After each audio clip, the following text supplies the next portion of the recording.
Hi, Lindsay. Tamara Griffin with The Athletic.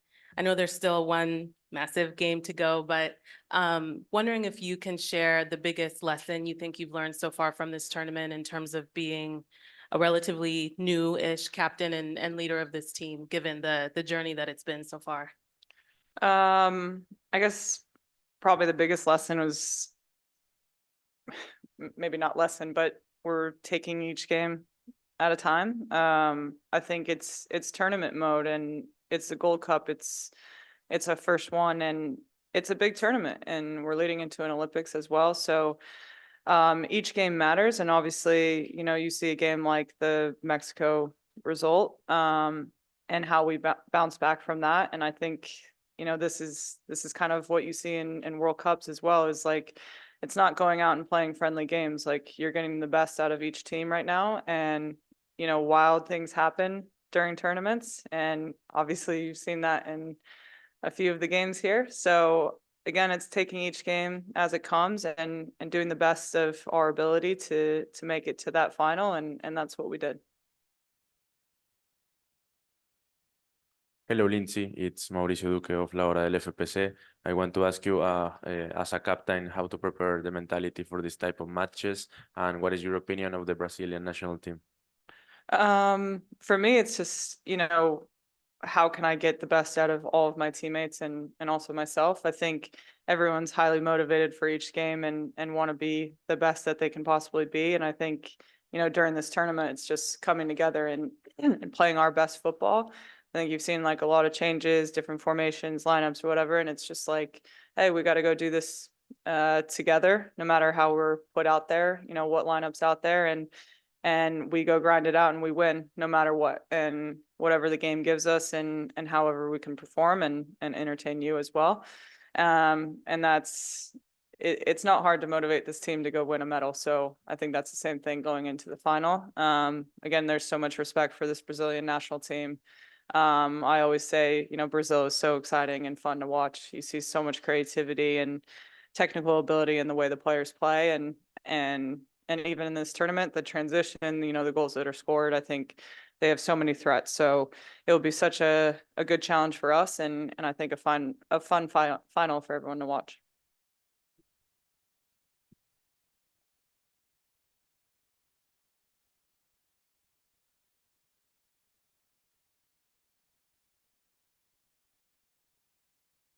Sandra, CBS Sports. Lindsay, ahead of this tournament, you made a joke saying that the main objective for this team was to just go out and win. You're one step closer to that going up against Brazil, but something else that's been happening in between these games is the fact that it's a tournament ahead of an Olympics. And there's obviously evaluations that take place. And there are players here who are maybe had less experience or are less cap players who also maybe have that weighing on their mind as well. How can they get in there and compete and stand out as captain of the team? What has sort of been some of your takeaways on some of those players that they have stepped up over the course of this tournament? Yeah, again, it's hard. First off, everyone's being evaluated, no matter if you have 2 caps or you have 100 and whatever. Everyone's being evaluated and that's part of this team. It's part of this national team. It's the most competitive team in the world, in my opinion, and it's difficult. And in this tournament, there's, like I said before, there's been a lot of changes to the lineup and different players coming in, formations, what have you. And I think everyone's done their absolute best to, the main objective is to win the game. Obviously, individually, you want to prove yourself and you want to play well and all those things. But I think in the forefront of everyone's mind is I want to help my team win this game. And for me, as one of the leaders in this group, I try to help as much as possible. Just give the confidence to any player stepping on the field. I think if you're in that starting 11, you're there for a reason, and to be seen as well and to go take your chance. So I think a lot of those players have done a really good job and really captured that in this tournament. So I think it's exciting. It's for me, I'm really proud of them. And there's a player like Jaden Shaw just scoring. How many goals in this tournament now? 4? Yeah. It's great. It's and again, it's just making it more and more competitive. Hey, Lindsay, Lisa Carlin, CBS Sports. There's been a lot of rotation, a lot of changes throughout this tournament. Even Coach Kilgore talked about really wanting to switch things up and try different tactics and formations and lineups specifically. In the midfield, you've played with a lot of different players in there in different groups. We saw consistency in the last 2 games. How did that consistency, specifically in the midfield, help contribute to the results that we saw in the last 2 games? Yeah, it's been great. Again, and it's like I said before, I think anyone that comes in and plays that role, I think they're going to do the best of their ability to go out and win the game. I think it's hard to say much about the Canada game in terms of playing and the football. But I think everyone, did their job and did whatever they could to win that game, and to the best of their ability. But I think for me, it's this team knows how to get it done, and whoever steps in and is starting is coming on as a game changer, whatnot. I think they will do whatever it takes to help this team win. Here, Maria Fernanda Franco para Match Day Woman. Lindsay, Brazil just received 1 goal in this Gold Cup. What is the best way to USA to break that defense, that huge scheming defense from Brazil? I can't give you my tactics though. No, I think it's just to focus on us and what makes us great. I think we have a lot of different threats, attacking wise. I think we obviously will respect Brazil and what they bring, defensively as well. But I think we can bring something different that maybe they haven't faced in this tournament yet, which is really exciting for us. So I think, one, we go out there and see what the game gives us, but I think we have a lot of different ways to score, and you've seen individuals as well thriving in this tournament, but also as a team, we can break down teams and we can score beautiful goals. So I'm hoping for that in this game.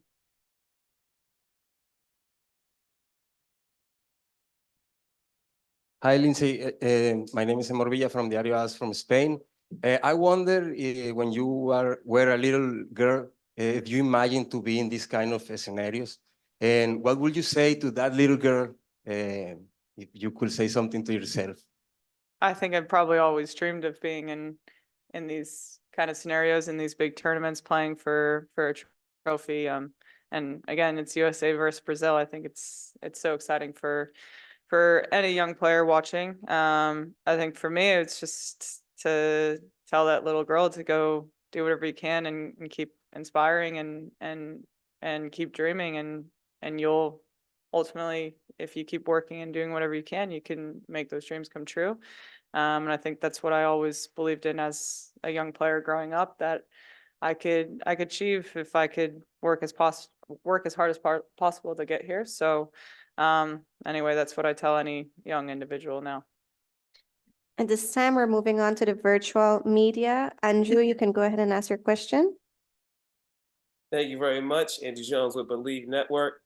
First for Lindsay, you and Vanessa Giles had a woman embrace after the game last night, and after the game on Wednesday, and how you said you were playing on water polo out there. Can you describe that whole bond that you have with Gilesy? And you have dubbed Naomi Gurma's leaping ability as the Gurmy Hop. So if you see a victory tomorrow, you think she will be jumping higher than before with a full Gurmy Hop? Thank you. The embrace with Vanessa, I was a little nervous for, because I always want to be very cognizant of how I am with my friends after a loss, but I think she took it well. Again, it was just one of those games, and it's not a lot to say. But it's always cool playing against a close friend and having that embrace and changing jerseys. So I was really happy about that. And I love her to death. And yeah, it was cool to see. With my girl Gurmy, she loves that nickname I gave her. One, she's had an incredible tournament. Like we all know she would. She's just amazing. And her little Gurmy hop, I make fun of her because she comes in at the end of every celebration for our goals, and she won't do like a big jump. It's just like this little hop. I don't know how to describe it, but every picture has caught it. So now I just make fun of her for that. We'll take one final question from Kyle. Hi, Lindsay. Appreciate your time. Kyle Bond from the Sporting News. Talk to me about Sophia. She's been a really important player for this squad for a pretty good amount of time now, but been going through maybe a tough time from a goal scoring minutes perspective of late. How did that feel for you as a leader in the squad when she had that moment at the end of the Canada game? And how do you feel that she's kind of pushed forward through a tough time that a lot of you experienced throughout your careers? Yeah, again, it's hard to describe, but I don't, Soph is like so strong and her mentality is incredible for, her age. And I tell her that every single day. I think I kept saying to her, I'm like, she's fine, she's fine, she's fine. You're gonna be fine. You're gonna get a goal and you're gonna feel, incredible. That's kind of how it works, being a forward. And I know how that's like being in that like slump per se, but that's not what she was in. I think maybe that goal was just needed for her and for her, mentally and confidence wise. But just speaking on that, I think it did make me very emotional because I know what it is like to, miss a PK in a major tournament and having that weight on your shoulders and then coming into that, Canada game and scoring the goal she scored. One that made me very emotional because I knew how much it meant to her. So I was so proud of her. And then we go into PKs and I'm so upset because I'm like, she doesn't get the glory that she deserves because of that. And then she steps up and takes that first penalty. And as soon as she did that, I was like, we're going to win this we're going to win this game. I knew that deep down in my heart. So I'm so happy that happened. But I was so proud of her because it's just, that gets her through maybe that little mental block that she had, and it didn't last that long. And now I think you're just going to see goals flowing out of her. 100+ caps. Congratulations. Thank you. As your friend, I am very proud of you. Thank It's you. awesome to witness. We don't talk about mental competitiveness enough, I feel like, in sports. So I want to know, you went from the penalty against Canada at the end of overtime. Dree ended up scoring it. You saved 3, score 1 for Team USA. What's your mindset from that last penalty of 120 minutes going into actually penalties against Canada? I want to know, like, your mindset. What are you thinking to yourself? How do you fill that void to obviously make 3 saves, because that's world class and very unheard of. So I think for all the kids out there and those who look up to players like you, how do you switch off that last penalty, which you can get in your own head and not do well going into penalties, but you did the polar opposite. What's going through Alyssa Naeher's head going into penalties? Yeah, I think for me in that moment, it was, just trying to hit reset as best I could. I think I was disappointed to give up a penalty in the 125th minute at that point. And, the team had battled for so long, and Soph had such a great goal in the overtime that I truly thought would have ended up being the game winner. And obviously wasn't able to get the save on Dree the first time. And, for me, I just tried to separate it. The game had ended, the game was over, couldn't change it. And I wanted to, be able to produce in the shootout and help my team try to win. I think, I think it was just kind of an incredible moment within the team of that very easily could have been a moment that everyone can be kind of like dropping. You feel that deflation. And as soon as the whistle blew, the game was over. As much as that was like such could have been a deflating moment, it was, I never saw anyone blink. I never saw, you came right over to the sideline, and whether it was the 12 players on the sideline or the 11 players on the pitch, it was everybody was locked in. They were dialed in. It was everyone's doing their jobs, getting everybody ready to go. And it was just, I never had a doubt looking around that people were ready for the moment. And that made me want to do my job. That inspired me to step up and be ready for what I needed to do, and just try to take it moment by moment. It's a set of 5 moments that each are individual, and kind of approaching it as kind of one at a time, because it can be very overwhelming to kind of look at it in entirety. So I think for me, it's trying to stay dialed in and locked into each individual moment rather than like the accumulation of the whole thing. It's Mauricio Duque of Laura LFPC. I want to ask you, how much responsibility do you feel and the team feel to win tomorrow? Because, well, United States are local and it's the first edition of the Women's Gold Cup. Yeah, we're really excited to get to the opportunity to play in a final against such a good team in Brazil. I think it's a great matchup. It's going to be a great game, and this is the first Women's Gold Cup that there is, and you know, this is what you play for. You want to play for trophies. You want to play to be standing on a podium. You want to play for the opportunity to compete for championships, and we're really excited about that opportunity tomorrow. Hi, Alyssa. This is Morvilla for Diario AS from Spain. I want to ask you if to take the penalty was planned since when, and who is your inspiration for the PKs?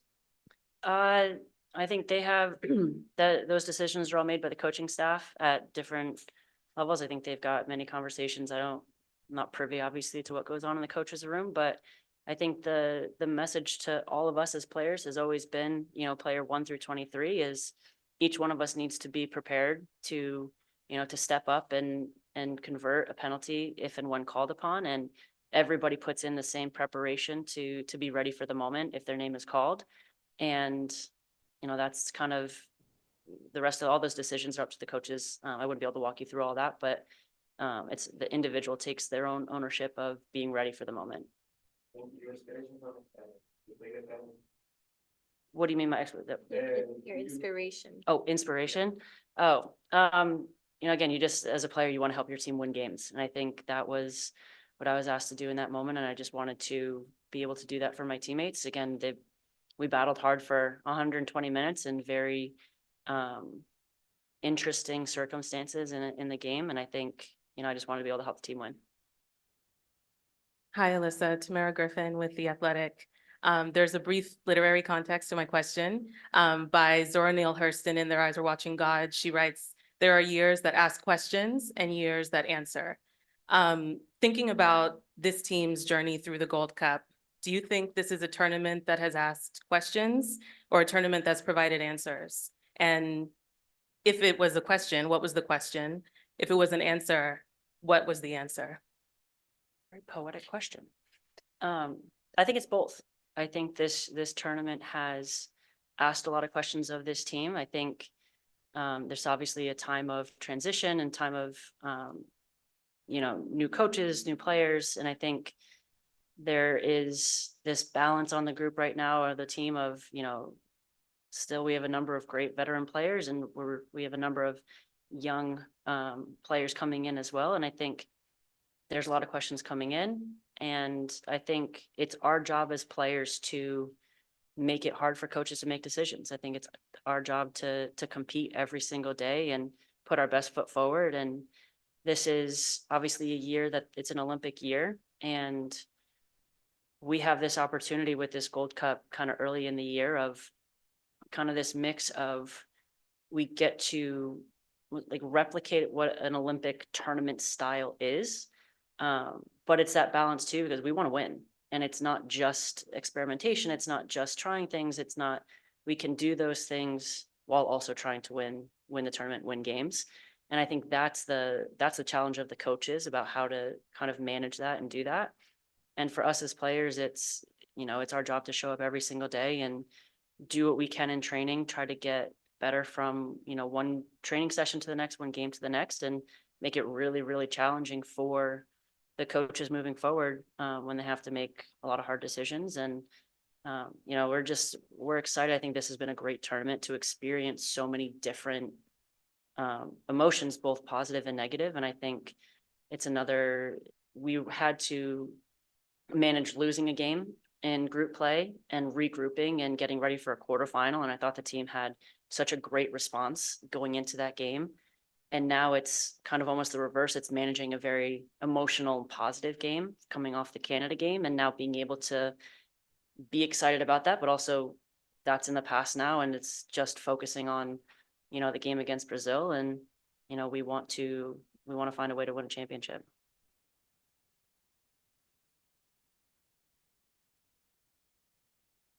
Hi, Ana Viteri from Once Diario. There's more pressure inside of the team because there is a CONCACAF tournament and you are the last CONCACAF team. I think there's always pressure when it's a final. I think the pressure comes from wanting to succeed. The pressure comes from, we as a team want to win. We want to compete, and show well as a team. And, I think that pressure is exciting. I think we want to represent CONCACAF well. We want to put, a good game plan and execute on Sunday. And we know Brazil is going to come out. They're a great team and it's going to take a big performance from all of us. And I think we're ready and we're excited for the opportunity. Sandra, CBS Sports. Brazil is an opponent that the USA is no strangers to. There's been some pretty high dramatic games with a lot of high energy, high score lines, even at times. You yourself being on the end of plenty of those. This tournament has also provided maybe some introduction of those rivalries, whether it's with Brazil or Canada, for maybe less cap players to kind of get a taste of that. What is maybe some advice that you give to some of those players with less caps under their belt going into such kind of high stakes games, whether it was against Canada or now in this case, Brazil? Yeah, I think that, the advice is just to embrace it. It's a joy to get to play. These are the games that you want to play in. You want to play in those, right? You want to play against the Mexicos. You want to play against the Canadas. You want to play against, a final against Brazil for the first Gold Cup. We need to embrace it. And I think it's exciting and it's going to take a lot of, work. We've put in a lot of work in the last 30 days together here on the road and preparing for this, and the first 5 games of, using it, as preparation and focusing on one game at a time. And I think that's our message and we need to live that as well. And we need to embrace it as the veteran players, and hopefully then they can kind of see that mentality and our approach to it. And it's that balance of you don't want to put it, hype it up too much and kind of overdo it you want people to be relaxed and to play, but it is a big game. It matters, and it's important to put our best foot forward. And, but again, it's a championship game. You want to play for trophies. This is what it's all about.